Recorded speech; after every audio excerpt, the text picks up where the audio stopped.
Hello, word nerds, and welcome to the dictionary.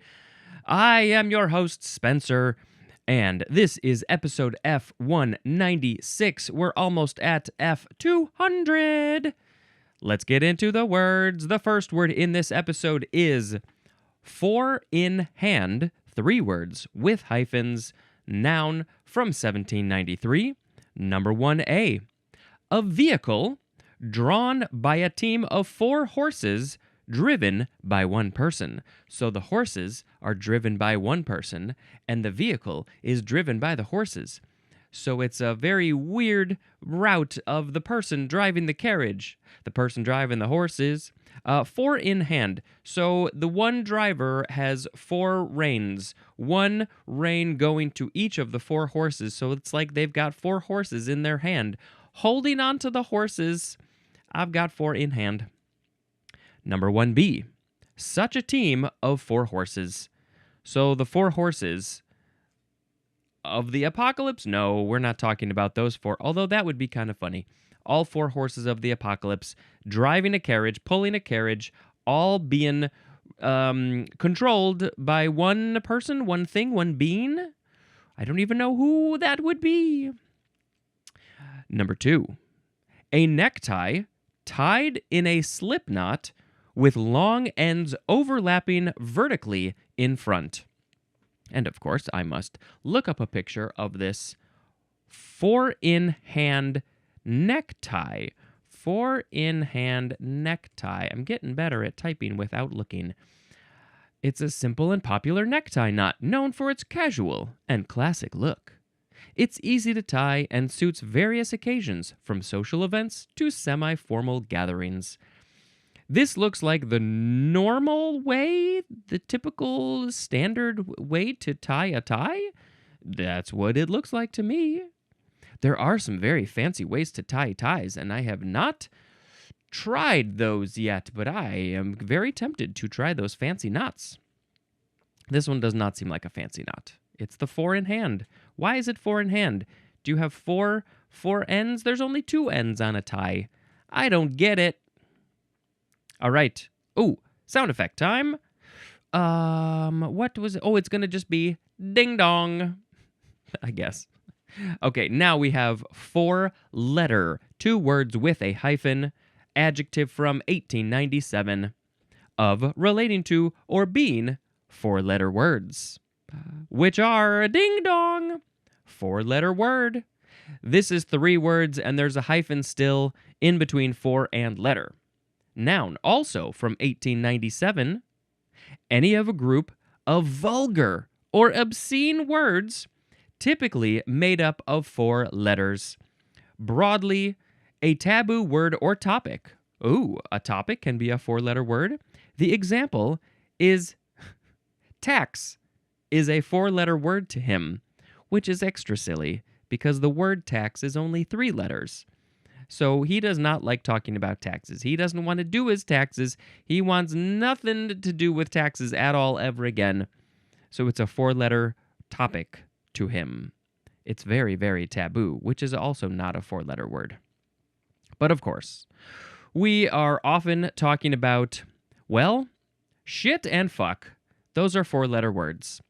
Bitch tends to be grouped in with these, but it's not 4 letters, it's 5 letters. There is also the word cunt, which some parts of the world quite enjoy this word. That is a 4-letter word. Ass is only 3 letters, also gets lumped in with these 4-letter words. Asshole is 7 letters. Hole is 4 letters, but I don't think people are typically putting the word hole in with the 4-letter word, so that one doesn't really count. Are there some other ones that I'm not thinking of? The word damn, I mean, I've mentioned that before. That's a 4-letter word, but is it a 4-letter word? Are you going to group it in with these other taboo, vulgar, obscene words? I don't know.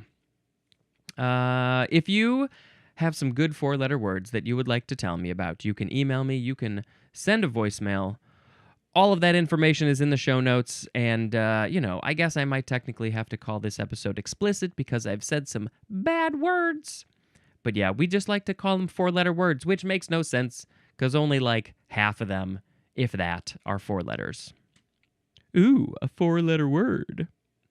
All right, moving on to a ding-a-dong, because now we have 4 o'clock. The word 4 hyphen and then o'clock, which is O apostrophe clock. Clock. Noun from 1756. Are we going to have all of the o'clocks in this dictionary? Probably not. This one has nothing to do with time whatsoever.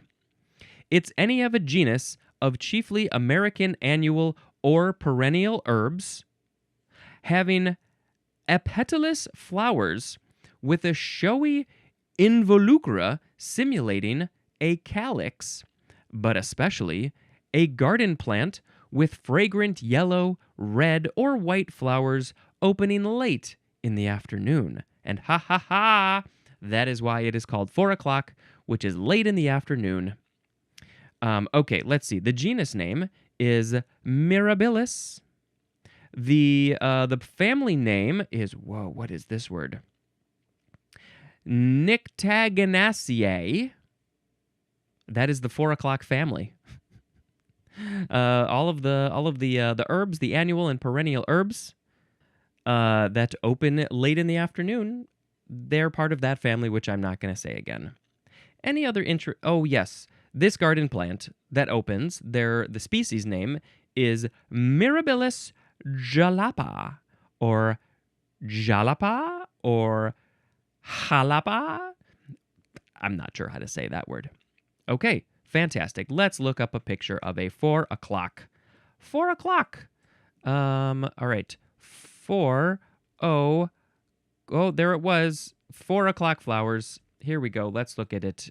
Oh my gosh, it's so beautiful. And yeah, I guess it opens late in the afternoon, around 4 o'clock. And at that time, when the clock strikes 4, it will go maybe ding-dong, which doesn't make any sense. That's actually more of a doorbell sound, but that's okay. We're going to keep going with things that don't make sense. Next is 4 of a kind. 4 words. It's from circa 1934.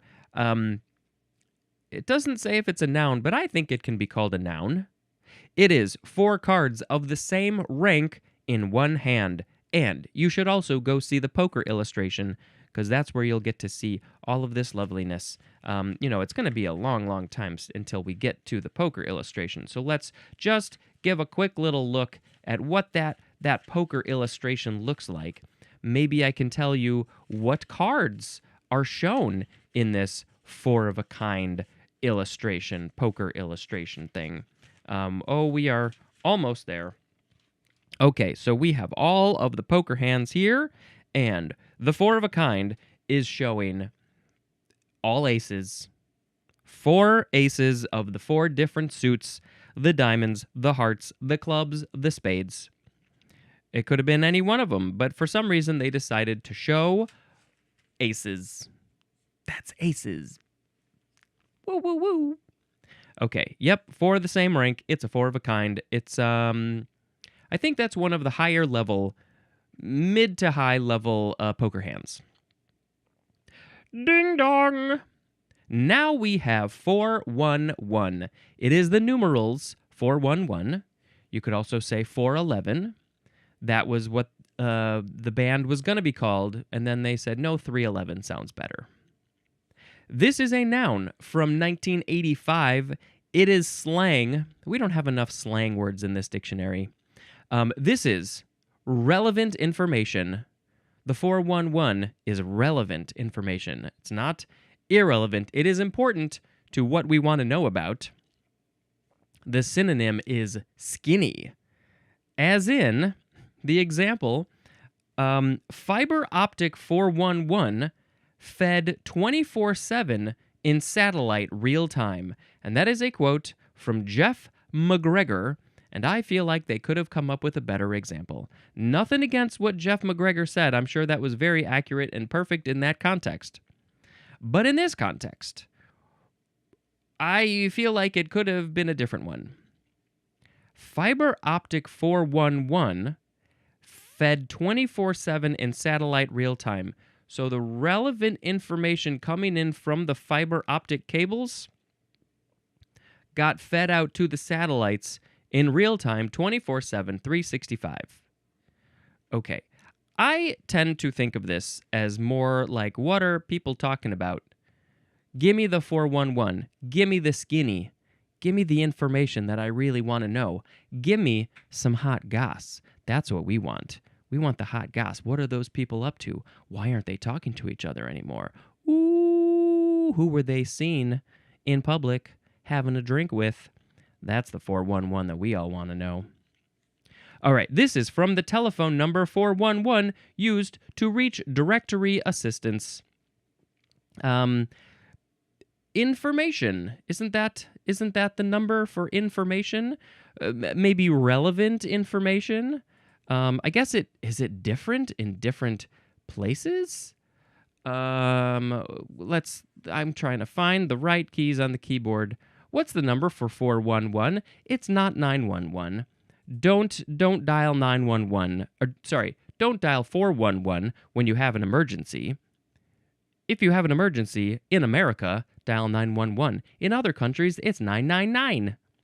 But I don't think other countries, if they have an information thing, they're not, it's not 411. Yes, here it says 411 refers to a directory assistance service. It's the number you dial to get information about phone numbers, addresses, or business listings. We used to just dial 0, and then the operator would come on and be like, "Hey, what do you want? You want the skinny? Who are you trying to get a hold of? Give me that information." All right, we're done with that one. Ding dong. Now we have 401k. Whoo! It's the numerals 401, and then the K is a lowercase k in parentheses. This is a noun from 1989. It is a retirement account to which employee and employer contribute, on which taxes are deferred until withdrawal, and for which the employee usually selects the type of investments. I have one of these because I am an adult, and I have a regular day job that pays me every 2 weeks, and so a percentage of my paycheck goes into the 401k, and then typically the employer, the company, the bosses, whoever, that the company will also contribute into that 401k. Usually they'll match up to a certain percentage, and you can usually put more than that percentage into your 401k, but the employer isn't going to match that high of a number. And then it just sits there, and a lot of, you can access this online these days, and then you can say, hey, I want my investments to go into these companies, or no, not those companies because I don't support those. I want them to go into those companies. And then it sort of just adjusts and fluxes and flexes and flexes with the stocks in those sorts of situations. And sometimes it's going up, and sometimes it's going down. And after the 2008 economic bubble pop, everybody lost a lot of their 401k. And recently, with all of these tariff things, the stocks took a big old tank, and so people's 401ks took a big old tank. And so, I've been putting into it for a while, and I would like more in it, but, it just sort of goes ups and downs. And then I guess I don't have to pay taxes on it until I start taking it out, which I'm going to hold off for as long as possible. I'm going to try to be as old as I possibly can before I start taking money out of my 401k. I'm just going to forget that it's there. Like I literally might forget that it's there. So, why is it called 401k? That is because this is from the section of the Internal Revenue Code that established it. The Internal Revenue Code is probably gigantic. This is section 401 and then probably a subset K. So how many sections did they start at section 1 and they got all the way up to section 401? And then how many sub things on there? They probably started with A under 401 and got all the way to K. And are there more? This internal revenue code has got to just be ridiculous, and I don't ever want to read it. All right. Ding dong. Now we have 4-peat. It's the number 4 with a hyphen and then P-E-A-T. This is a noun from 1989. It is a 4th consecutive championship. And 4-peat is also an intransitive verb. So where does this come from? Well, it says it is from the number 4 plus peat from 3-peat. But where does 3-peat come from? It's repeat again. A repeat would be twice. And so they were like, well, what if you do it 3 times? It's a 3-peat. And then we're just going to start making up these words. A 4-peat, a 5-peat. Well, I mean, I definitely remember around this time, the Chicago Bulls, my team, they had a 3-peat. They had 2 3-peats. They had double 3-peat, not back to back.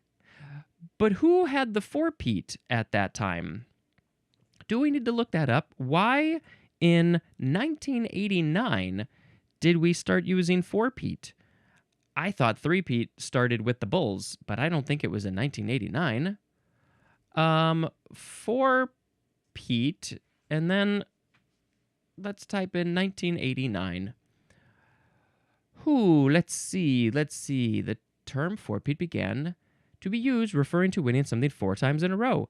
While the term itself emerged in 1989, it wasn't specifically associated with the Chicago Bulls dynasty at that time. But they didn't ever do a 3-peat, I don't think. So they pre-created this term. Fascinating.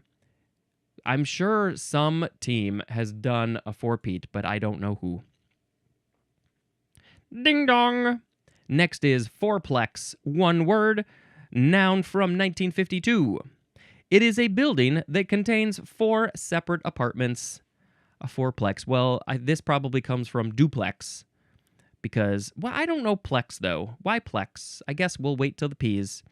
Duplex is like a house on that side and a house on that side, and there's a wall in the middle. And maybe you can create some sort of knocking code system so you can communicate with your neighbors. Fourplex, building, 4 apartments. That's all you got to know. Fourplex. Ding dong. Next is 4-poster, 2 words with a hyphen. Noun from 1837. It is a bed with tall, often carved corner posts originally designed to support curtains or a canopy.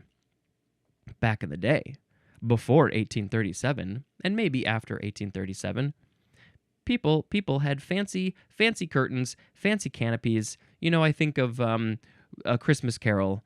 The Ebenezer Scrooge definitely had a 4-poster bed, but he had curtains because in that old black and white movie, he had curtains, so he could close the curtains and hide from the ghosts, which is very, very important. But then at a certain point, I guess people were like, ghosts aren't real, so we don't need to hide from ghosts, so we don't need the curtains. But we do like these posts. We like these fancy carved posts. There's 4 of them around the bed, and so those are very nice. We'll keep the posts, and we'll call it a good old 4-poster. What's the point? As decorative. Ding dong. Next is fourragere. Fourragere, and the second to last E has the grave accent that goes pew. Noun from 1919. It is a braided cord worn usually around the left shoulder, but especially such a cord awarded as a decoration to a military unit. So if you see people with this fancy cord around their left shoulder, does it go this way? Does it go this way? I don't know which way it goes. But if you see people, you can be like, oh, look at that fourragere you got there. You must have done something very fancy or brave or whatever to get that fourragere. And they'd be like, what? I thought it was just a fancy cord. But where does this word come from? It's clearly French. It is the feminine of forager, spelled just a little bit differently. And that means of forage, from forage, which means forage. So if you go around foraging for mushrooms and you find some good mushrooms, some rare mushrooms, some tasty mushrooms, then you might get this fancy braided cord. I don't understand how this is connected to foraging exactly. Apologies for that. Ding dong! Next is fourscore, one word. Adjective from the 13th century. Being 4 times 20. And the synonym is 80. E-I-G-H-T-Y. 80. What's that spell? 80. 4 times 20 is 80. Fourscore is 80 because score is 20 and 4 is 4. So, of course, I don't think this would be in the dictionary if Abraham Lincoln hadn't been talking about it. 80 years ago. Wait, that's not the phrase, because that would be 50. What is his speech say? 80 speech. Let's just look up that. The Gettysburg Address, of course. He was addressing the town of Gettysburg. All right, let's find. Here we go. 7 years ago. Of course, I should have known that. 80. I think this is how Lincoln sounded. 7 years ago, our fathers brought forth on this continent a new... He's a little bit of a Kennedy. On this continent, a new nation, conceived in liberty and dedicated to the proposition that all men are created equal. Don't know where he went with that. So there's a few different versions. I don't understand the Bliss copy, the Nicolay copy, the Hay copy, the Everett copy, the Bancroft copy. Why are all there these different versions? I guess if I read this, I would find out. So he was talking about 80 plus 7. 87 years ago. He didn't want to say 87 because back in the 1863, they talked fancy. And you'd say fourscore. 4 poster and 7 beds ago. Okay. Fourscore. Yeah, I got nothing else. It's what Lincoln said, and we wouldn't really care so much about this phrase, this one word, if it weren't for Lincoln. So thanks, Lincoln. The most important thing you ever did was bring the word fourscore to our lives. Ding dong! Next is foursome. It is a noun from the 14th century, number 1A. A group of 4 persons or things, and the synonym is quartet. If there are 4 instrumentalists playing their instruments, then they would be a foursome. 4 singers. 4 anythings is a foursome. Number 1B. 2 couples. 2 couples. What are they doing? Maybe they're out having a dinner, a double date maybe, and so they're a foursome. They might be doing other things later, but that's for you to think about. Number 2. A golf match in which 2 players compete against 2 others, with players on each side taking turns playing 1 ball. Oh, interesting. Broadly, any golf match involving 4 players. So if there's a golf match with 4 players, they are a foursome, that group. And the golf match would be a foursome. And didn't we have something in the previous episode about 4, let's see, where was it? 4, it was a 4 something, and it was all about the golfers again, but I don't know where it is. But in this context, it's saying that players on each side taking turns playing 1 ball. So if you and your partner, one of them hits the ball, but then the other partner pops in to hit that ball again, so there's only two balls going at once, one for one pair and one for another pair. Is that how it works? I guess so. I don't know. I don't do the golf. But yeah, typically when we hear foursome, we think of golf. People golfing. Ding dong. Next is foursquare. 1 word, adjective from the 14th century. Number 1, the synonym is square, because a square has 4 sides. So does a rectangle. So does a diamond.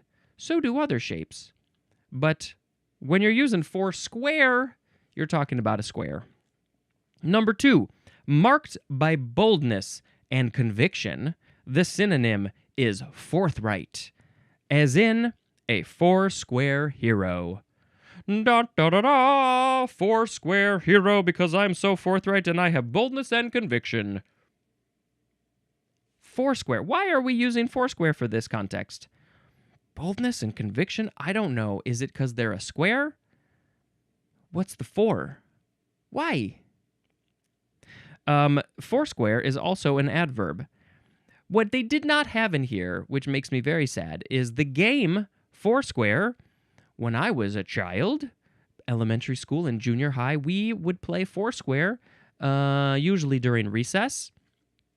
It was a small little area that was a square with maybe with chalk or tape or paint or whatever, and that square was then divided into 4 smaller squares, and you would play with 4 people who were each standing in their own square. And you'd play with like a kickball kind of thing. It was, probably, I don't know, whatever that is, 10, 12 inches, one of those red balls. And how did it work? You would bounce the ball. One person would start, and they would bounce the ball to somebody else's square. And there were probably rules about, do you have to bounce it in your square first or their square first? I don't remember. And then they would bounce it to somebody else, and then if the ball got past you, then you'd be either knocked out or you would have to go to the other square. I can't remember all the rules. And of course, everybody would have their own sets of rules, like you could bobble it or you can't bobble it, or all those sorts of things. How many times can you bounce it before you got to pass it?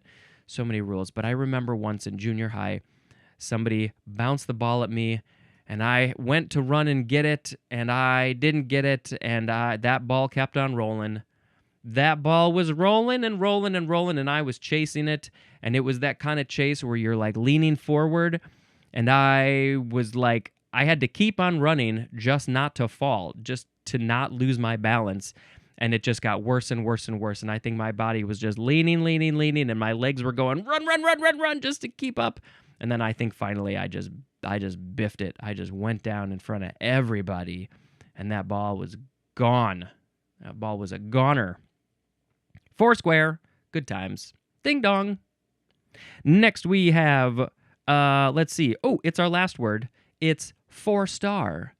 2 words with a hyphen. Adjective from 1921.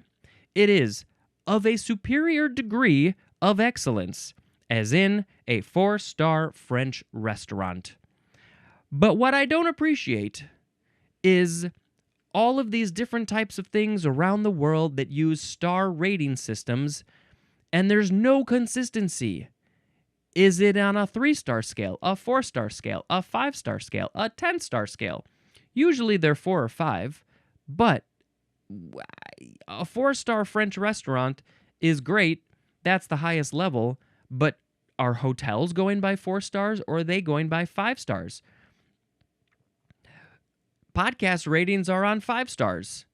A lot of movie ratings are 5 stars, but sometimes they're 4 stars. Sometimes they're 10 stars. So, obviously, this is a 5-star podcast, unless it's being compared to French restaurants, and then it's definitely a 4-star podcast with really fancy, awesome food. I have some chips over there. Those are some 4-star foods. And I would like you to rate this not 4 stars. It's got to be 5 stars. All right. This is from the number of asterisks used to denote relative excellence in guidebooks, plural. So back in the day, they weren't using actual stars to say how good a thing was when they were talking about the restaurants. When the guidebooks were talking about restaurants, they would put asterisks to denote how good they were. So they became stars. And I don't know, maybe that was their way of rating them, but I wonder if it started with a different meaning. Okay. Well, those are all the words that you're going to get out of me today. I guess I'm not allowed to say any more words because I said that phrase. No, let's keep on talking. But I need to pick a word of the episode. So today we had four in hand, four-letter word, 4 o'clock, four of a kind, 411, 401k, four Pete, fourplex, four poster, fouragere, fourscore, foursome, foursquare, and 4-star. Which one is going to be the word of the episode? This is very difficult because they were all so wonderful. They treated me so nicely. They all gave me 5-star reviews. Let's see. Just doing a quick little looky-loo. I shall pick... I guess I'll pick 4-star. This podcast isn't 4 stars. It's definitely 5 stars. This podcast is 5 stars. Give it the 5 stars. Woo, woo. Fantastic. Guess what?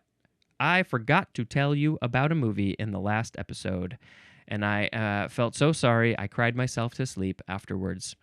So that next movie was Final Destination 5. Yes, it was. Let's go mark it off the list so I don't forget.